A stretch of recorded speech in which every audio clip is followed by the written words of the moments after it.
Le but de ce film est de décrire les comportements du chiot depuis sa naissance jusqu'à l'âge de 7 semaines, de préciser le moment auquel ils apparaissent ou disparaissent et de les mettre en relation avec le développement physique de l'animal.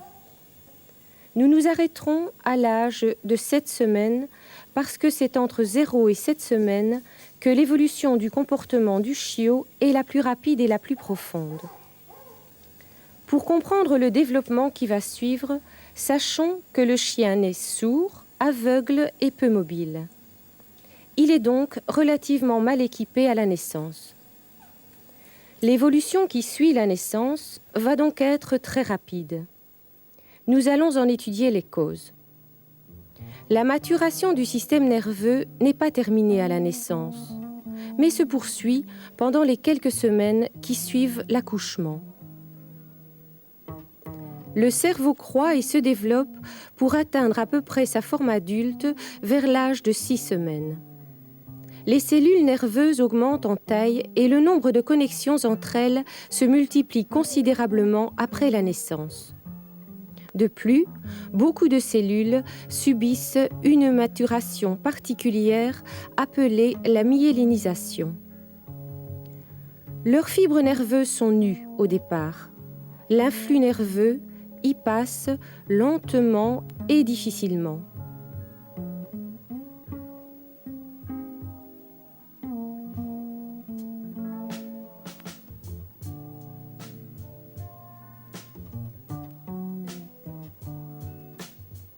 Ces fibres vont progressivement s'entourer d'une gaine lipidique, la myéline. Cette gaine favorise le passage de l'influx nerveux dans la fibre.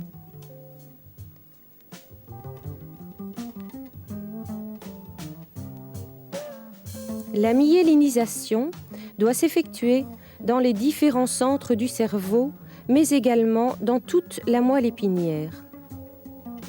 À ce niveau-là, elle progresse depuis la tête vers la queue, ce qui explique notamment un développement plus précoce de la motricité des membres antérieurs par rapport aux membres postérieurs. Elle est complète vers 5 à 6 semaines.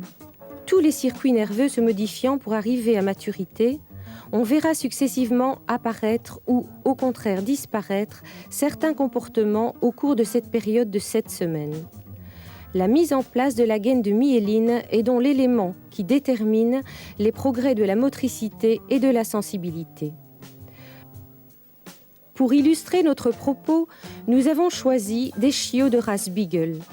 Suivant la race et l'individu, il y a de faibles décalages dans le temps quant à l'apparition de certains phénomènes. Cependant, la séquence est toujours la même. C'est très important car une bonne connaissance des jalons du développement permet de contrôler à tout moment si un chiot évolue normalement. Beaucoup d'auteurs divisent le jeune âge du chien en différentes périodes. La période néonatale de 0 à 14 jours, la période de transition de 14 jours à 21 jours,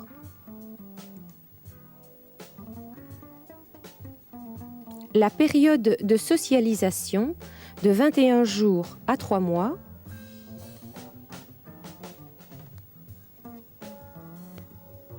la période juvénile de 3 mois à la puberté. Pour chacune de ces périodes, nous détaillerons successivement le comportement alimentaire, le comportement éliminatoire, le comportement locomoteur, le comportement de veille et de sommeil et les capacités sensorielles. Le comportement social et le comportement exploratoire n'apparaîtront qu'à la période de socialisation, au moment où le développement du chien est suffisant pour permettre les relations avec les individus et avec les objets de son entourage.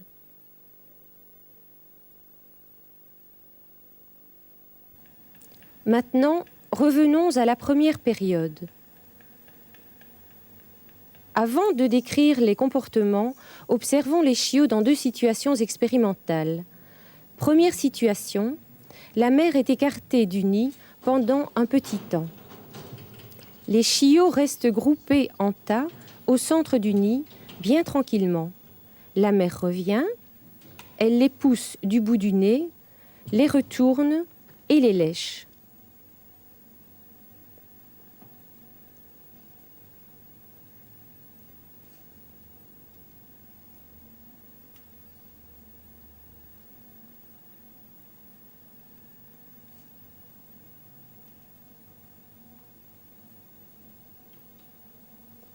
Dès que le chiot touche sa mère, il se dirige vers elle et recherche la mamelle.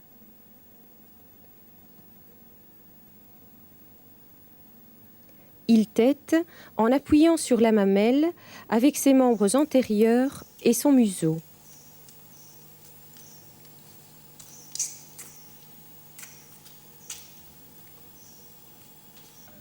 Deuxième situation. Si par contre on éloigne les chiots du nid, ils crient tant qu'ils peuvent. Ils ne s'orientent dans aucune direction particulière. Ils rampent lentement et tournent en rond en balançant la tête.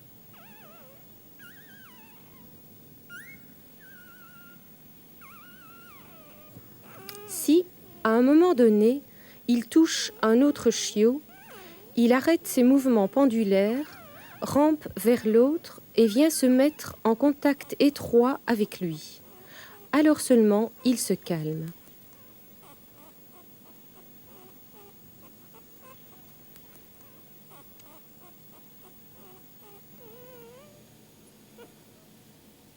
Détaillons le répertoire comportemental du chiot nouveau-né.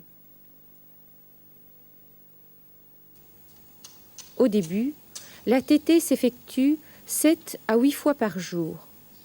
Pour favoriser l'éjection du lait, le chiot pousse sur la mamelle avec le museau et les membres antérieurs. Les mouvements de succion d'un chiot réveillent les autres et les entraînent à boire tous ensemble.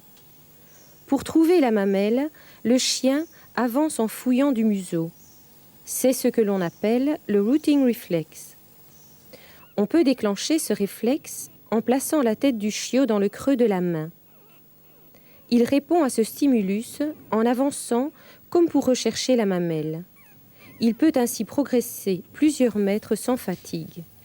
De plus, quand on présente le doigt, le chiot lèche et tète.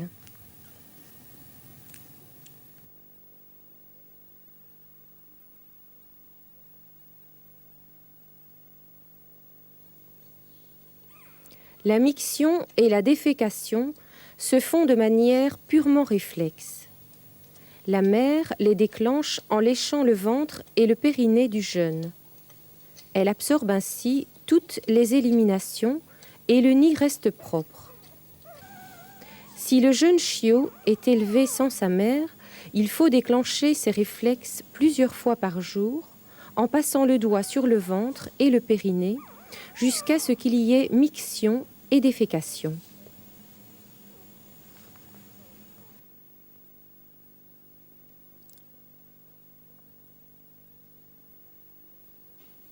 Le chiot se déplace peu lorsqu'il est au nid avec ses congénères.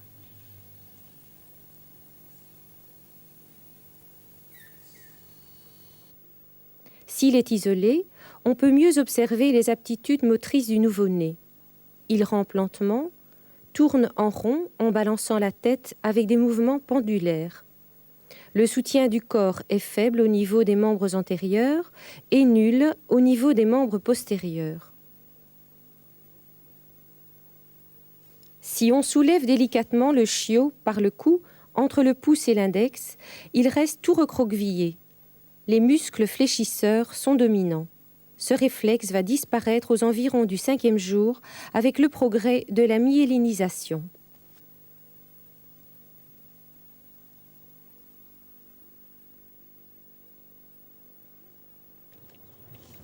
Les périodes d'activité sont courtes. Elles occupent de 2 à 15% du temps total. Ce sont essentiellement les périodes de tétée. Le reste du temps, le chiot dort. On distingue 2 types de sommeil. Le sommeil calme, de courte durée. Le chiot est couché sur le côté ou sur le ventre. Il ne bouge pas, ne crie pas. Parfois, comme ici dans le bas de l'image, il s'étire et bâille. Le sommeil activé, plus long, occupe 90% du sommeil. On observe des vocalisations, des mouvements divers des pattes et du corps. On observe des petites contractions rapides ou fibrillations des muscles de la face et des oreilles et des mouvements de paupières.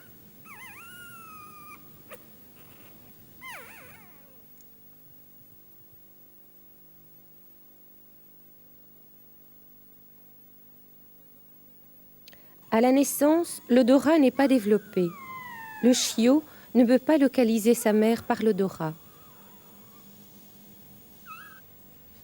Jusqu'au 21e jour, le chiot est sourd. Le conduit auditif externe est fermé par un bourrelet cutané. D'ailleurs, la chienne n'émet pas de son pour communiquer avec ses jeunes. Par contre, le répertoire vocal du chiot s'étend rapidement. Sons doux lors de la tétée, plaintes, cris aigus de détresse.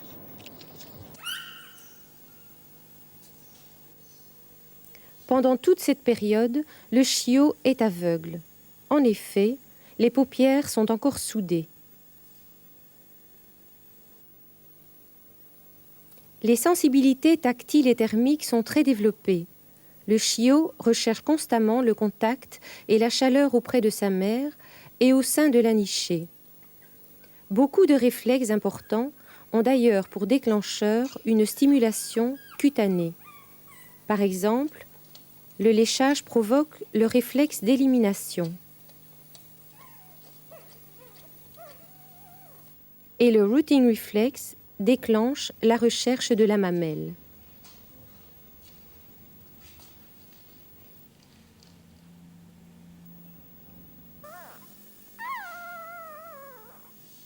Si on pince un membre, le chiot fléchit la patte et crie de détresse.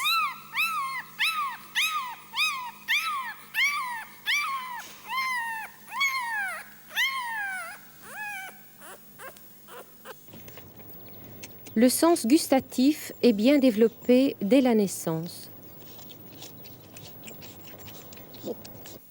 L'équilibre est acquis dès la naissance car le nerf qui en est responsable est myélinisé. Si on met le chiot sur une surface antidérapante inclinée, il se réoriente vers le haut. C'est le réflexe géotactique qui mesure la réponse à la gravité. Placé sur le dos, il se remet immédiatement sur le ventre.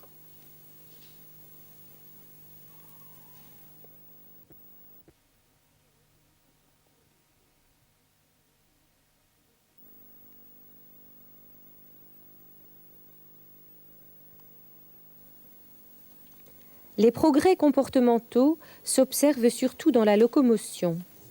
L'animal se déplace plus facilement. Les tests de placement mettent en évidence l'avance de la myélinisation. Dès l'instant où l'une des pattes touche une surface, le chiot y dépose sa patte. Vers le 5e jour, ce test est positif pour les membres antérieurs, mais reste négatif pour les membres postérieurs.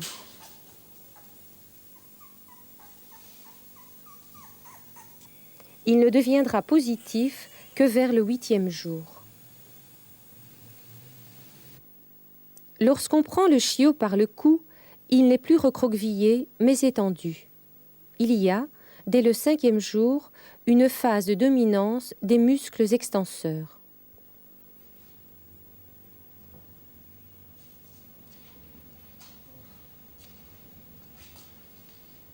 Le jour de l'ouverture des paupières marque le début de la période de transition qui va de 14 à 21 jours. Mais il faut encore attendre quelques jours avant que le chiot ne voie vraiment.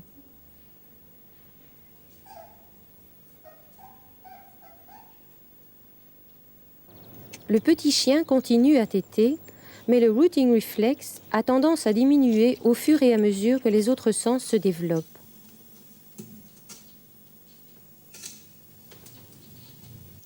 Notons l'apparition du lapet vers le 18e jour.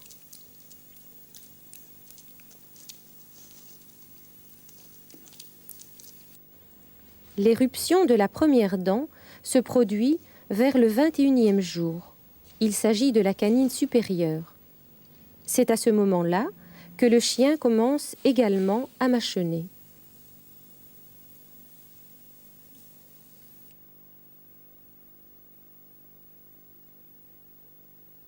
Le réflexe d'élimination est toujours présent.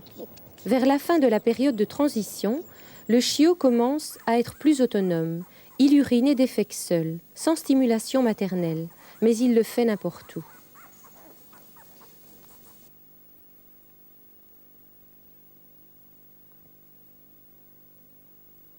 La locomotion s'améliore considérablement. La coordination des mouvements est meilleure.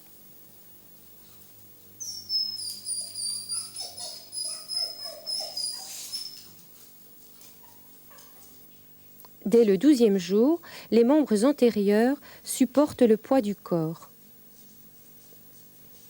C'est aussi vrai pour les membres postérieurs vers le 16e jour, quoique imparfait. Vers le 21e jour, le chiot se tient debout, encore un peu tremblant sur ses pattes postérieures.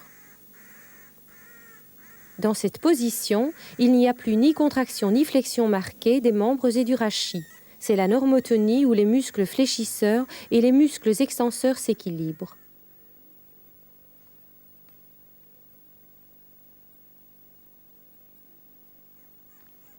Les périodes de veille s'allongent, les activités se diversifient et le chiot est éveillé environ 35% du temps.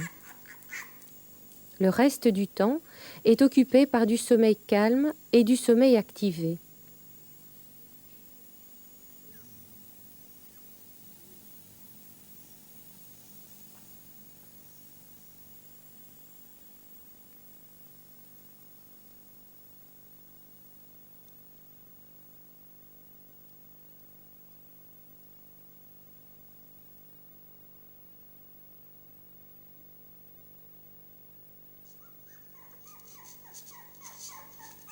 Le nerf olfactif se myélinise. Le sens olfactif se développe considérablement. Au début de la période de transition, bien que les yeux soient ouverts, le chiot ne voit pas bien. Il est incapable de se diriger visuellement vers un congénère.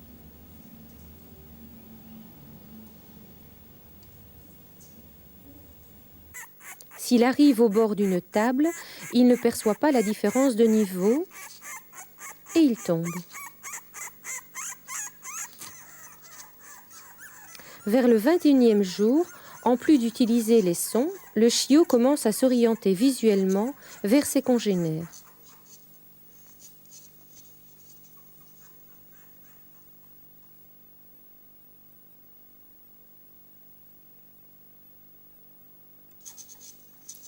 Les comportements sociaux évoluent avec la maturation des organes des sens. C'est pourquoi, à cet âge, on ne peut pas encore parler de communication auditive ou visuelle, mais il existe une communication tactile, le léchage mutuel et la recherche du contact corporel.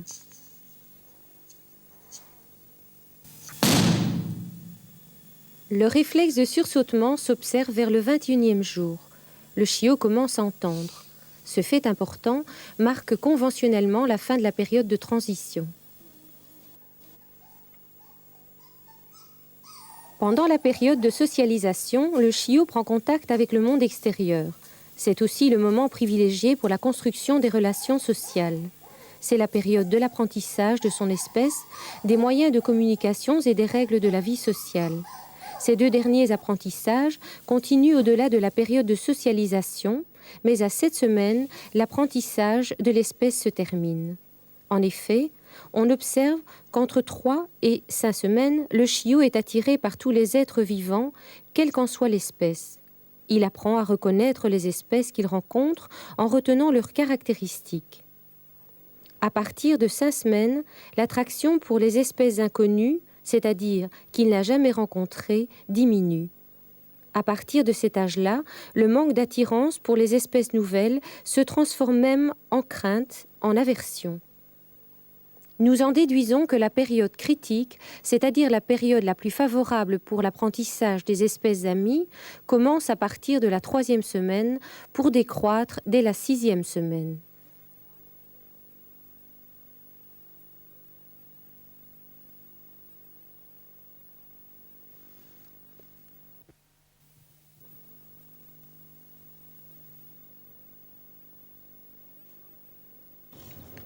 L'allaitement maternel a encore lieu, mais le plus souvent, la mère reste debout.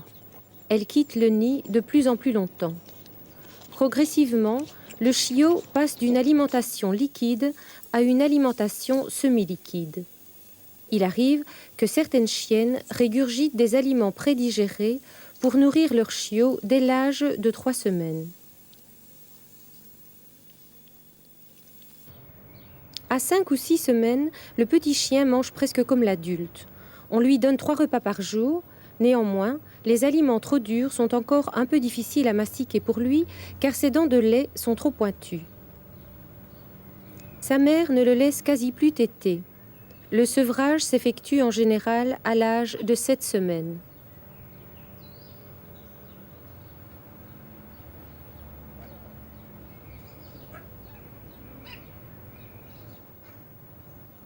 Par ailleurs, le chien boit de l'eau ou du lait en lapant comme l'adulte. Signalons ici que la croissance du chiot est très rapide et qu'à 7 semaines, il pèse environ 10 fois son poids de naissance.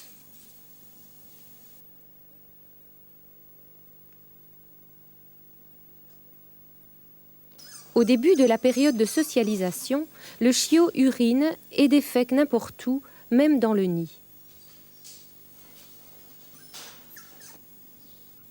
Dès 5 semaines, il sort systématiquement du nid pour éliminer.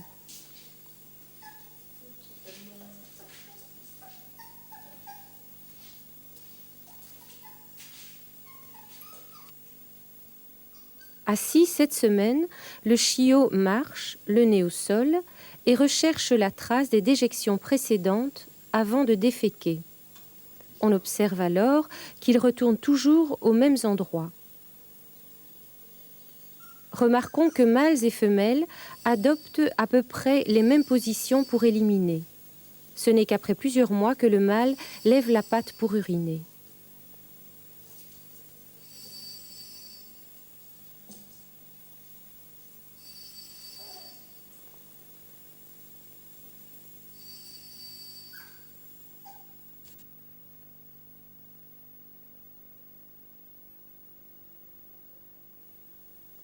Vers 4-5 semaines, le chiot marche encore un peu maladroitement.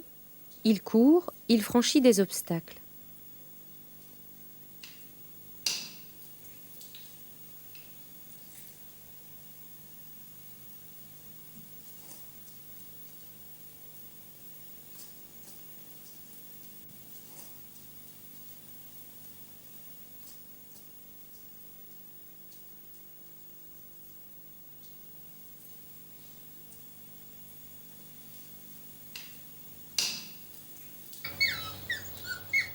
À 6-7 semaines, la myélinisation se termine.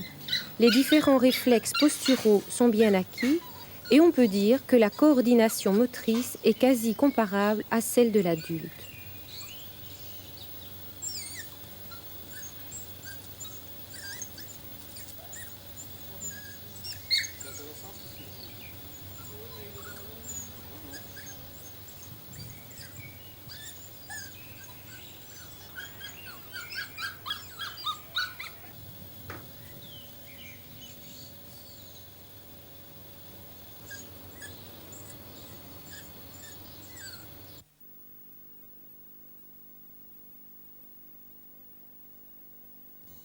Vers 4-5 semaines, le chiot est éveillé plus de 65% du temps.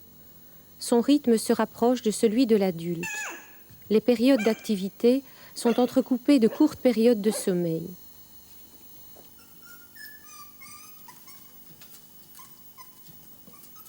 Ici, les chiots dorment toujours en tas dans le nid.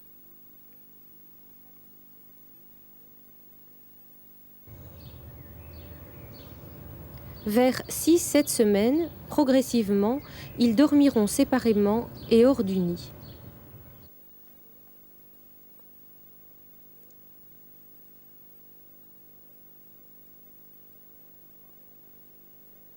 Dans le courant de la 4e semaine, les replis cutanés du pavillon de l'oreille ont disparu. La myénilisation des voies auditives se termine. Le chiot entend bien. On note une orientation vers tout stimulus auditif produit dans l'entourage.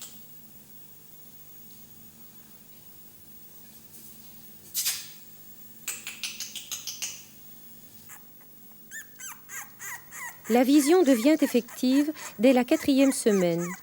Plusieurs observations le montrent. Le chien perçoit les différences de niveau et recule devant le vide.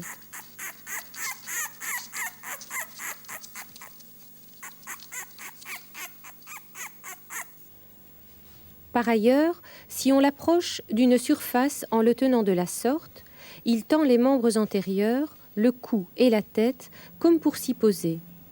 On peut en déduire qu'il voit se rapprocher la surface. C'est le test de placement optique.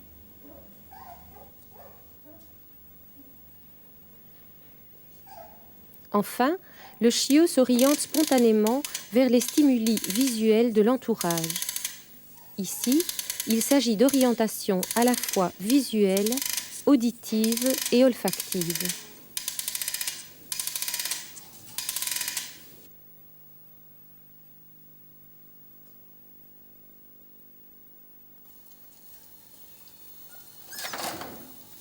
Le répertoire vocal est complet dès la 4e semaine. Le chien aboie, grogne et gémit.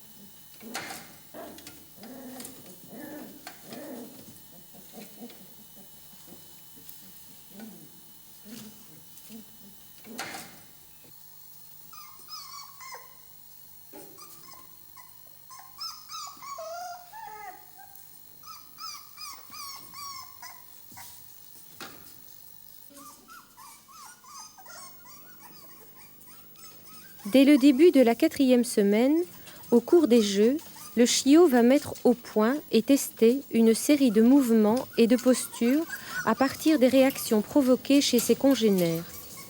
C'est ainsi qu'il apprend et développe ses moyens de communication visuelle. Parmi ces mouvements, notons le fait de remuer la queue.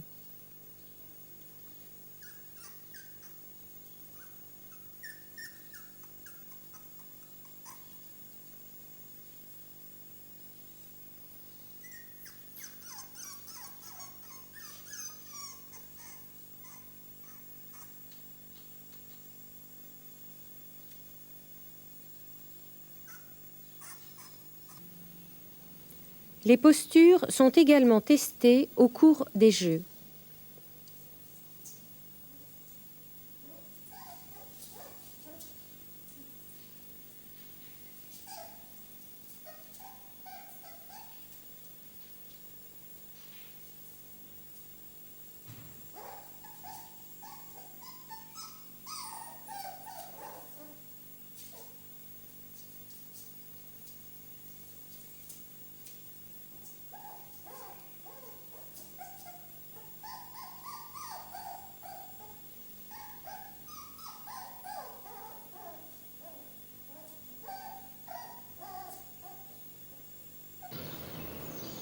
Vers 6-7 semaines, elles sont plus nettes. Attitude de dominance, attitude de soumission.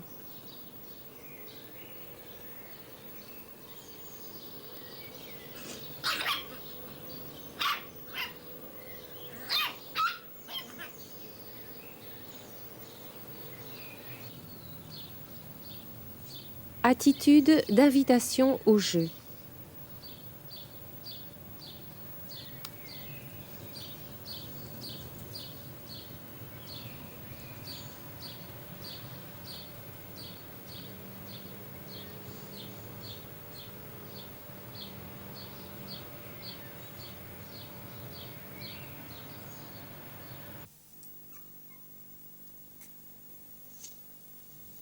La communication tactile est peu étudiée chez le chien.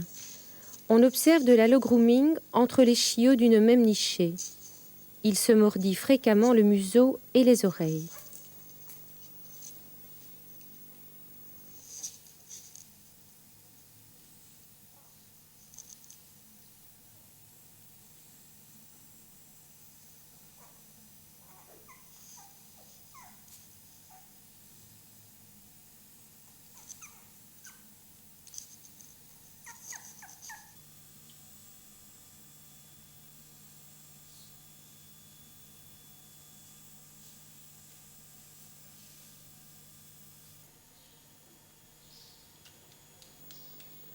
Rappelons que, dès l'âge de 3 semaines, le chiot apprend qu'il est un chien. Il est attiré par les êtres qu'il rencontre. En premier lieu, par sa mère et ses compagnons de nichée. Ensuite, par l'homme qui s'en occupe régulièrement.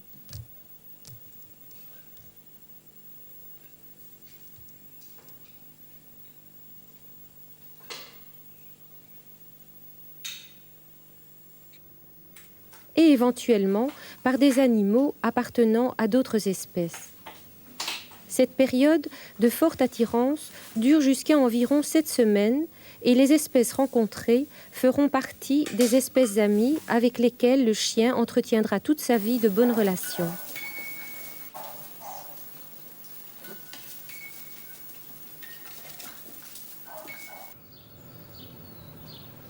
À 7 semaines apparaît la version pour les espèces inconnues, ce qui termine l'apprentissage des espèces amies.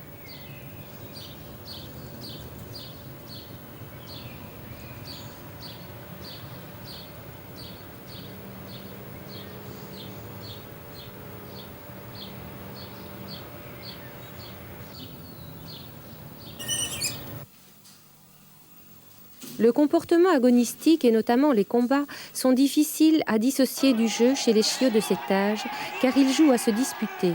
Ils se donnent des coups de patte, se mordent mutuellement, montent sur le dos des uns des autres.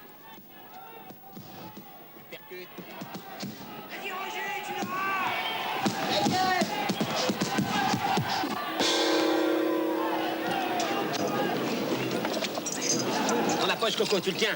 Il est à bout. Vers 5 semaines, ils apprennent ce que l'on appelle l'inhibition de la morsure.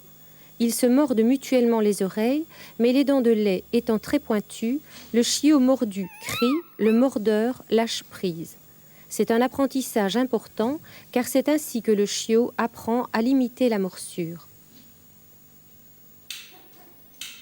Il commence aussi à défendre un objet ou un aliment. Si un autre s'approche, il grogne et met la patte sur l'objet défendu.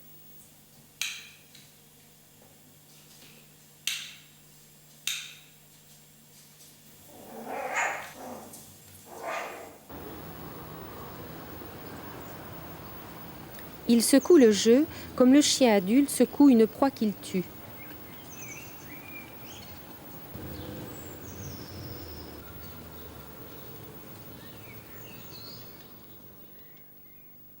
Le comportement allélo-mimétique apparaît pendant la période de socialisation.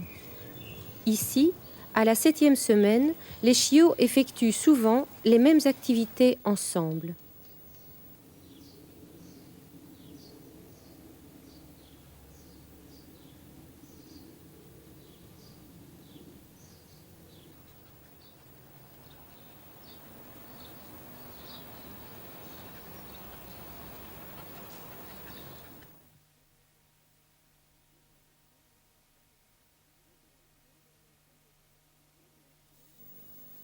Dès que le chiot devient bien mobile, il explore très activement non seulement tous les individus qu'il rencontre, nous l'avons déjà vu, mais également tous les objets de son entourage.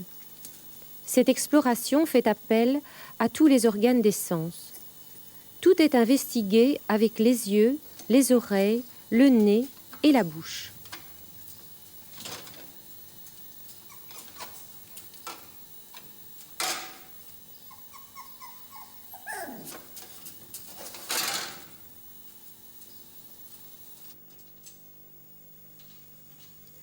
tout objet neuf est reniflé et flairé longuement.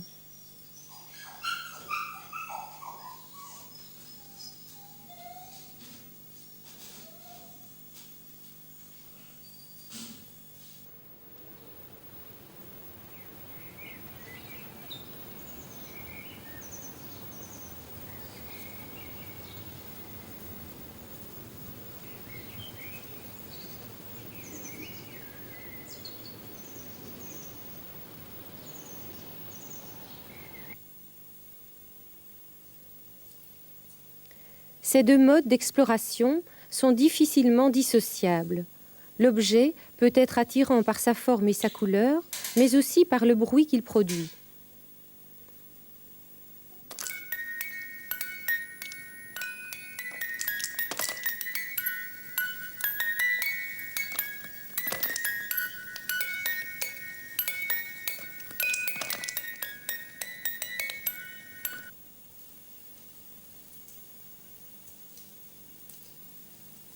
Le chiot mordit, déchiquette et mâchonne tout ce qu'il trouve. Dans la mesure où l'expérience précoce du chiot est riche et variée, les apprentissages futurs seront meilleurs.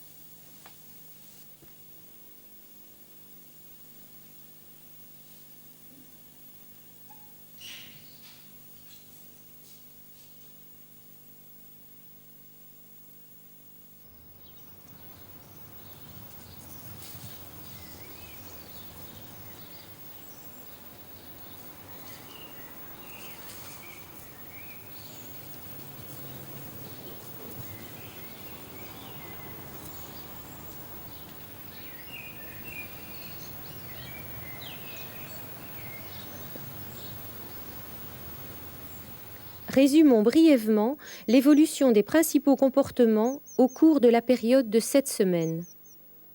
Comportement alimentaire. L'allaitement maternel se poursuit jusqu'à 7 semaines.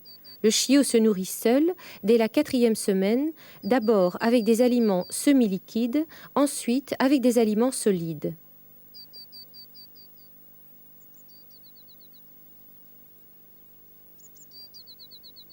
Comportement éliminatoire.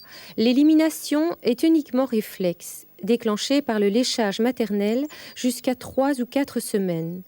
L'élimination spontanée débute à cet âge-là. Comportement locomoteur. Les membres antérieurs supportent le poids du corps vers le 8e jour. Les membres postérieurs le supportent vers le 15e jour.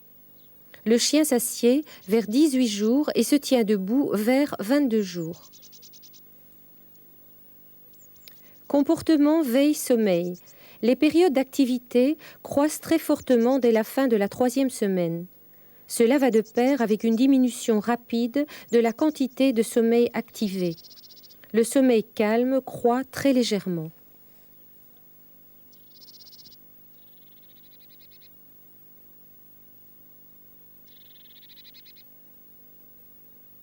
Capacité sensorielle. L'olfaction se développe entre la 2e et la 3e semaine.